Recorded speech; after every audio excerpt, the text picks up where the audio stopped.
Welcome back. You're watching our weekly 10 Minutes with Mark Barnes, Business Day columnist, also chairman of Purple Capital. Mark, thanks very much for joining us, as always. Always great. Yeah. It's very interesting, the column that you wrote, and I think it rings true with a lot of fund managers who are worried about watching South African companies do far better abroad than they do at home. And this in a day where we had Bidvest coming out with very good numbers, and that's partly thanks to its expansion. But I guess my question to you is, you talk about us being at risk from a flight of capital. Isn't it just the mark of successful companies? They eventually become multinationals, and that's something to be applauded and to feel quite at ease with. Yeah, I think it is to be applauded. I think it is the natural flow of things. And I think we must always bear in mind that it became from a locked up economy where we had exchange controls and we weren't allowed to go out there and play. And we have gone out there and played very successfully. My point is slightly different. It's, at the same time as we've gone out there and made some very notable successes, it seems that we've invited less people than we should have to come and play here, because this is a huge economy relative to the rest of Africa, and yet we seem to be the least invitational.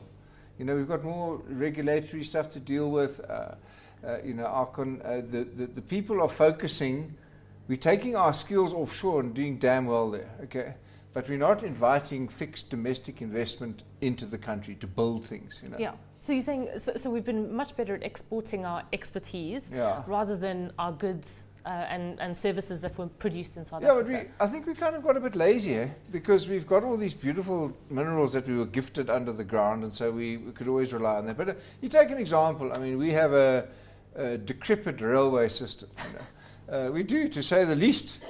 But if you think about, if we could attract investors to rebuild the railway system so that we didn't have so many trucks on the road, and I just think that, as this capital flows to and fro, it follows the logic, it follows where it gets the best return on capital employed.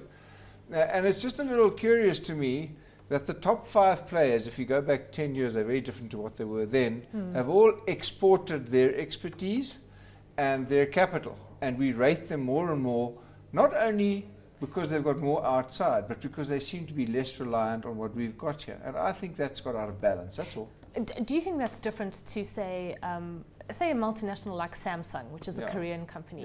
I mean, Samsung, it's Galaxy, it's mobile phones. They're coming here. They're coming here. We're not going. But do you think they suffer a similar kind of perception from their home investors that, actually they're doing better overseas? Or do you think this is a uniquely South African problem? I think it's quite different. There's a big difference between exporting your products and exporting your company. Okay, so Samsung are making fabulous things at home and then selling them to us. Okay, and they're making them as the lowest cost producer and so on and so on. We're not doing that. We're taking the whole company and we go and do our business offshore. Okay, what we should be doing more of is exporting. We export wood to China and then we buy chairs from them. Hello? I mean, what's that? So we've taken the route of actually going there and doing business. Why? Why don't we do business more efficiently here, get the cost of the unit production down here, get the economies of scale here, and then export and get more capital in and build? This is a big country. We could do a whole bunch more than we're doing, and we could have far more of a two-way flow. And if we did, then ultimately the remnants of exchange control would also go, because we'd have no fear about the flight of capital, because there'd be a balance in the flows, and then we'd become a first world real player. I mean, we're bigger than Korea and all of these places.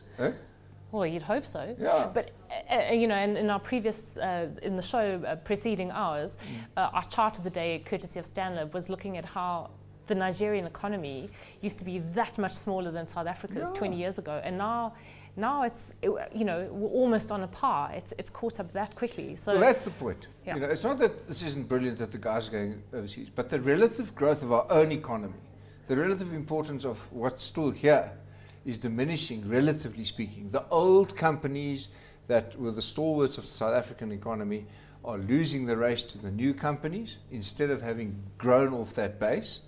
And as you say, Nigeria, Ghana, even much smaller countries than that are attracting huge amount of investment. Now, of course, we're also getting investment, but I think they've come to steal our things rather than to build things here. Yeah. Mark, what do you think of exchange controls? Do you think it is a sign of a deeply fearful, suspicious government that's that is almost convinced that everything is going to go horribly pear-shaped if they completely relax exchange controls, and that is the sort of the truest mark of how the government looks at business in South Africa. Do you think that's one of our biggest problems, is that we still have exchange control? Look, I think we've got a lot of baggage. I mean, we've got a lot of lust that we carry forward, and that's one of them. I can remember when we had the dual exchange rate. That was the worst of all worlds, the Finrand, and and we used to get given proper, by anyone who wanted to play with us. And I think we haven't got over the psychology. For example, the premium that we are prepared to pay for an imported leather belt over a locally made leather belt is fundamentally absurd, because our leather is better or as good as their leather, and so on. So we've got the psychosis we've got all of these historical things that we carry around the baggage, and one of them is a fear that everyone will suddenly leave. But who cares? Let the guys leave. I mean, it's a bit like ABS braking system in a car.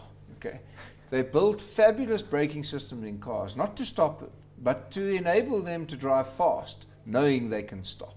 Okay, if you released all the capital rules, but made this a fabulous place to do business, you don't need rules to keep the money in. You would need, the natural flows would attract the money here, and so get over it. And what's the worst thing that can happen? Well, going back to your first point, where capital flows follows the path of water. Yeah.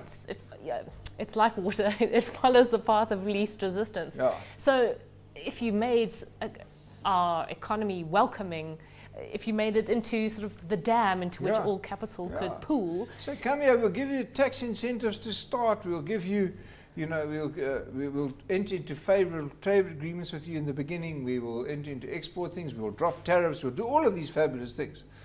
But it requires confidence. You have to be confident in your own ability to live by that promise. When you use rules to go against the force of nature, it's evidence of an inner fear that you can't cope. Okay, and so we must get over it. We can cope, man. Look at the boykies that are going. Look at these things behind me. Look at breweries. Look at there all aren't these any pictures behind you at the They've exact been moment gone. They've taken them away. They took them away.